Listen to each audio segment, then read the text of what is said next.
పోతన భాగవతము వామనావతారం కృతీకశ్యపుల సంభాషణ. ఇలా అంటున్న తన ప్రియభార్య మాటలు విని కశ్యప ప్రజాపతి కొంచెం సేపు ఆలోచించాడు.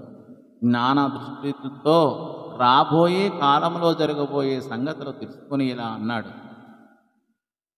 జనకుండెవ్వడు జాతుడెవ్వడు జనిస్థానంబులిచ్చోటు సంజననం వెయ్యది మేలులే కొలది సంసారంబులే రూపముల్ వినుమాయింతయు విష్ణుమాయదలం పన్మేరేమియున్ లేదు మోహ నిబంధంబు నిదానమెంతటికి జాయా వెన్నబోనేటికిన్.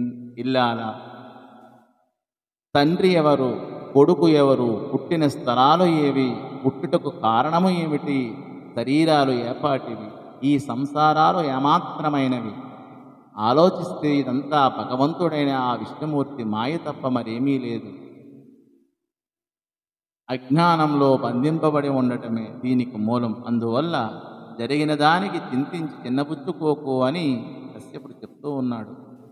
సరే, ప్రస్తుతానికి తగిన కార్యాన్ని చెబుతాను విను అని చెప్తూ ఉన్నాడు. భగవంతున్ పరము జనార్దను కృపాపారీను సర్వాత్మకున్ జగదీశున్ హరిసేవ చేయుమతడున్ సంతుష్టెనుం బొంది నీకగు నిష్టార్థములెల్ల నిచ్చు నిఖిలార్థ వ్యాప్తి చేకూరెడిన్ భగవత్సేవల బొందరాదే బహు సౌభాగ్యలం ప్రేయసి.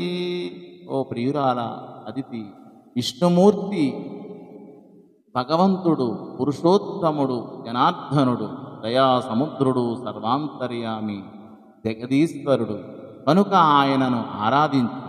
ఆయన సంతోషిస్తే చాలు, నీ కోరికలు అన్నీ తీరుస్తాడు, అన్నీ ప్రయోజనాలు నెరవేరుతాయి. అతనిని పూజించి సమస్త సంపదలను పొందు అని ఈ వజ్రభావము. ధన్యవాదము.